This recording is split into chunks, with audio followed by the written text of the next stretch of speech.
Good Wednesday evening, everyone. It's David Schlotthauer here with another weather forecast. In this update, we have two serious storm systems to track in this video. One for the deep south across the Ozarks that will bring a lot of flooding, some strong winds, some heavy rainfall, and the risk for a severe weather event over the deep south. And then California is about to deal with a significant atmospheric river this weekend and early next week, which will bring substantial flooding, landslides, rock slides, strong winds, and very heavy mountain snowfall. Now, if you are new and you do enjoy these videos, please don't forget to subscribe to the YouTube channel, hit the like button, and share this video with your family and friends on social media. Now, tracking that storm system first across the deep south and the Ozarks for the next couple of days here, there's going to be a lot of severe weather going on. There's going to be a lot of heavy rainfall, as you can see here on our HRRR model. This is the high resolution rapid refresh model.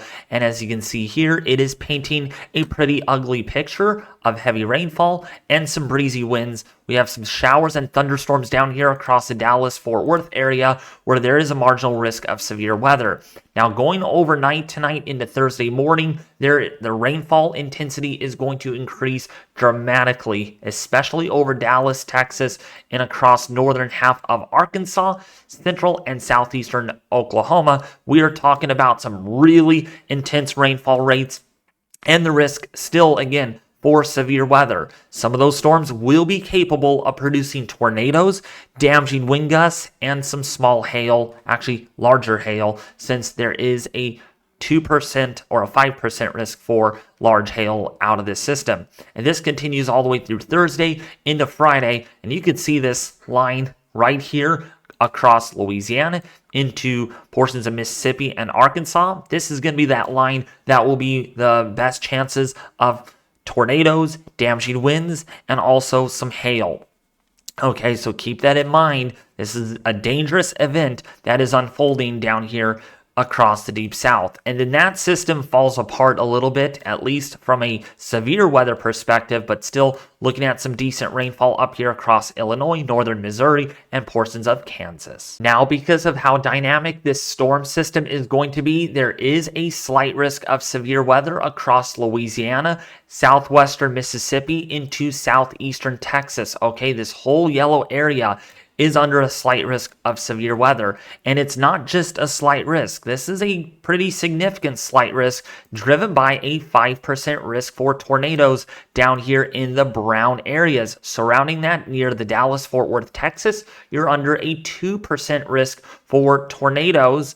And not only that, there's also a risk for damaging winds. As you see there in yellow, a 15% risk for wind gusts over 65 miles an hour.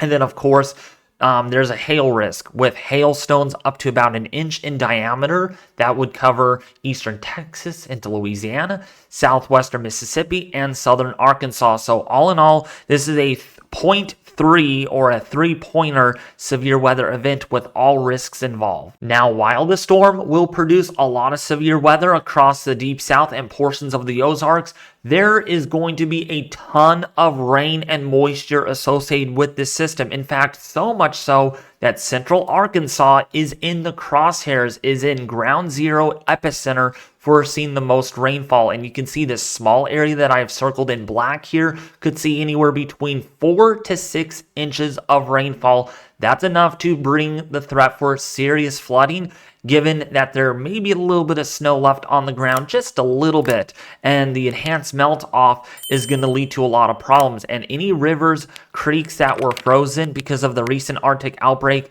a lot of rainfall on top of this ice is going to lead to enhanced melting and a lot of flash flood potential. So please take this seriously, especially if you're in Dallas, Texas, Arkansas, and even in portions of Kentucky and Tennessee. Because of this, the Weather Prediction Center has issued a day 2 slight risk for heavy rainfall across Texas into Arkansas, into Tennessee and Kentucky, as well as southern Indiana, Illinois, and southeastern Missouri. If you are under a slight risk, there is a 15% risk that rivers, creeks, and streams will overflow their banks and lead to flash flood potential. And that's why the National Weather Service in these areas has already issued a flood watch. Now that we talked about our first storm system, and that is again for the Deep South and the Ozarks, we have our second system to cover in this video, and that is across in the Intermountain West, such as Oregon, Washington, California, and even for Nevada, because there is going to be a big atmospheric river headed straight for the San Francisco Bay Area, where a lot of people live, including myself. I live in the Central Valley, but still, this applies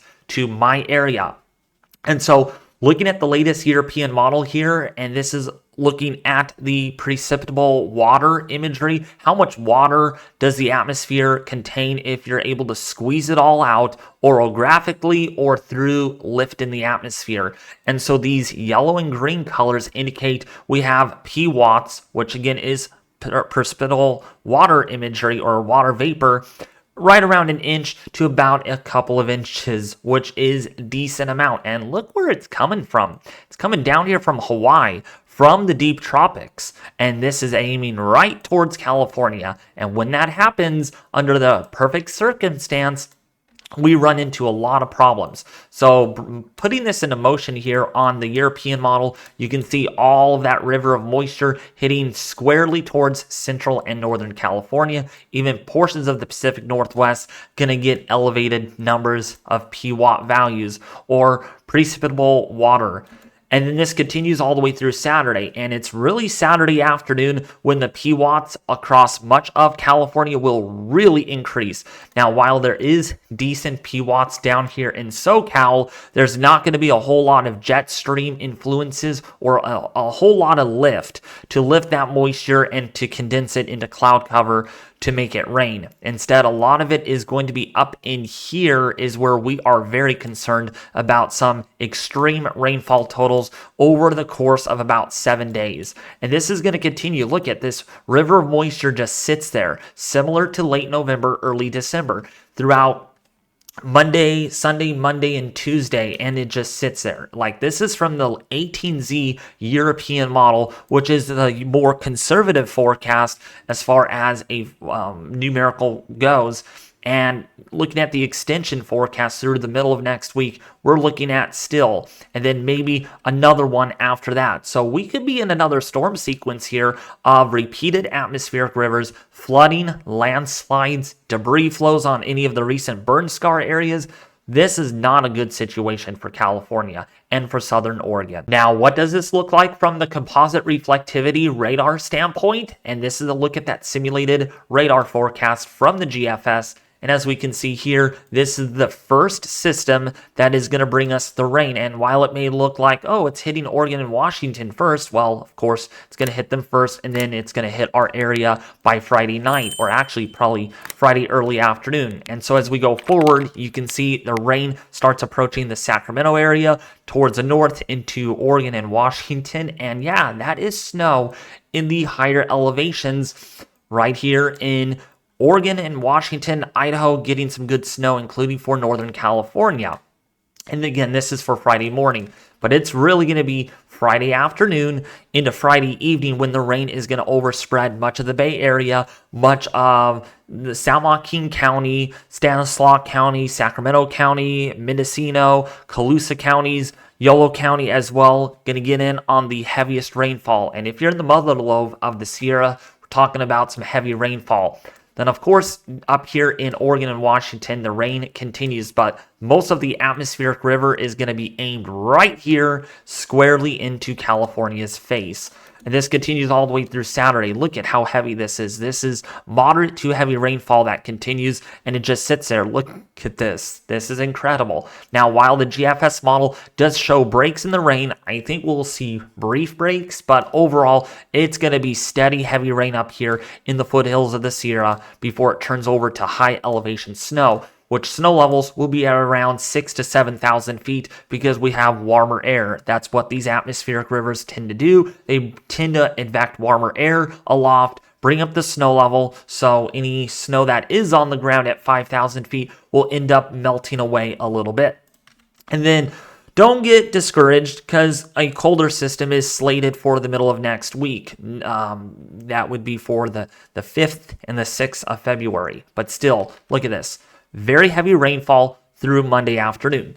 So we're looking at a period here, folks, from Friday morning for most areas north of I-80 all the way through Friday after or through Monday afternoon. And it might not even be until Monday evening when the rain finally tapers off south of our area and then moves into central California. But yeah, California or SoCal not getting in on the action again. It's just been unfortunate. Really, really dry down there. Thankfully, they did get that cutoff low that was able to bring in some moisture across the area, but still, they need a lot more rain than what we're getting up here in the northern end of California. And then the Pacific Northwest still going to get some snow. And then look at what happens here. There is our next atmospheric river, but there will be some cooler air on this one versus the first one. And this is for Wednesday. Moderate to heavy rainfall. And yeah, there could be some strong thunderstorms within this one for Wednesday night into Thursday. So yeah, very active weather pattern continues across the Intermountain West, even including the Rockies here throughout most of next week. Now, I also wanted to show you the worst case scenario that could possibly go wrong with this forecast, and we're looking at the Canadian model. This is the GDPS forecast. Do I rarely have this one? The European model is also quite aggressive, but we want to show you the least aggressive to the most aggressive, and that's what we're showing here. And besides showing all 4 or 5 models, we'll just make this video a 30-minute long video, and I'm really trying to make these videos at least under 15 minutes so you guys get the information that you all need as quick as possible. So looking at the forecast here on the Canadian, yes, showing that atmospheric river, and it's pretty aggressive like the GFS is showing with the greener colors. But look at what happens. This doesn't go very much to the north, and it just sits over us. So yes, my area gonna have some pretty good rainfall Saturday afternoon, but it really Saturday night, I want to make that a huge highlight, is when we are expecting the heaviest rainfall, the highest rainfall rates over the area, and decent orographic effects here with the coastal range mountains here getting the heaviest rainfall and the Sierra foothills and mountains getting the heaviest rainfall with really high elevation snow. And it's us showing you this right here, that little snowfall is believable. With the snow coming down pretty hard in Oregon as well as Washington. But wow, this is probably going to be making headlines again, similar to late November, early December. And it doesn't end there. It goes to the north a little bit, and then it comes back down to the south. But wow, Oregon, Washington, Idaho, Montana, because the much colder air filtering in, coming in out of the northeasterly direction, there is going to be a ton of snowfall falling with this one, according to our Canadian model. And this continues all the way through Tuesday, and there's our second system right there. Tuesday night and a Wednesday looks to be a pretty stormy one for much of California. And in this go-around, the Canadian wants to greet SoCal with more rainfall, with additional storms thereafter. Look at this, going all the way through Friday morning next week, seeing rain, rain, rain, and high elevation snow. Now, the rainfall totals and the snowfall totals are looking really impressive with this winter storm. Well, yeah, you can call it a winter storm if you're in the Pacific Northwest, but not so much here for California. This is from the National Blend, a blend of all of the reliable models. So this is a more conservative forecast, and this is what the National Weather Service tends to use all the time. And I'll tell you what, these rainfall totals up here in northern half of California are very, very alarming. We are talking rainfall totals over the course of 10 days that could exceed 12 inches, with some areas up here in like Grass Valley, Paradise, as well as Chico. Oroville could see 20 plus inches of rainfall. That is almost 2 feet of rainfall in a matter of a couple of weeks. And it's not just that. The European ensemble forecast is also really bullish, especially on the 12Z run, going really crazy over the course of about that 10-day forecast, showing up to and over a foot of rainfall in some of these areas. So yes, this is really, really concerning for a lot of us because we've been dry for so long. The grounds are like rock solid dry, bone dry. Now we're getting all this rain at once. We're going to have a lot of flood problems. I guarantee it already because of how much rainfall models are picking up on. The snowfall totals also really impressive for the Intermountain West here, especially for the Sierra. We could see 5 to 10 feet of snowfall above 7,000 feet. We could be looking at several feet of snowfall above, say, 4 to 5,000 in Oregon and Washington. These Cascade ranges going to see a lot of snow. And there are some areas here that are not really highlighted very well, especially down here where the atmospheric river has some influences right down here. There could be snowfall totals exceeding 10 feet. Yeah, 10 feet of snowfall.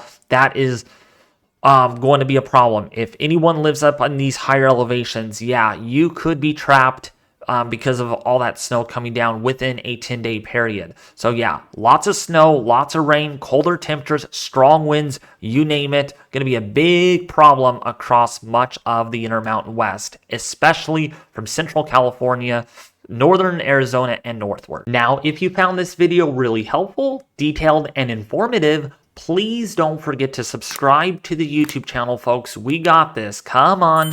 Show your support for me here on the YouTube channel by subscribing, hitting the bell icon, leaving a like, and also leaving a comment in the section below this video. You guys have been doing good at interacting, a lot of good engagement. Let's continue that here on the next video because, yes, we are dealing with two systems, folks. Two serious storms coming, again, for the Deep South and also for the Intermountain West, such as California, Oregon, and Washington. But otherwise, we're going to go live tomorrow discussing about this storm system here and might intervene some severe weather analysis on this system for the Deep South. But mainly, we're going to be talking about that big atmospheric river that California will be facing for this weekend.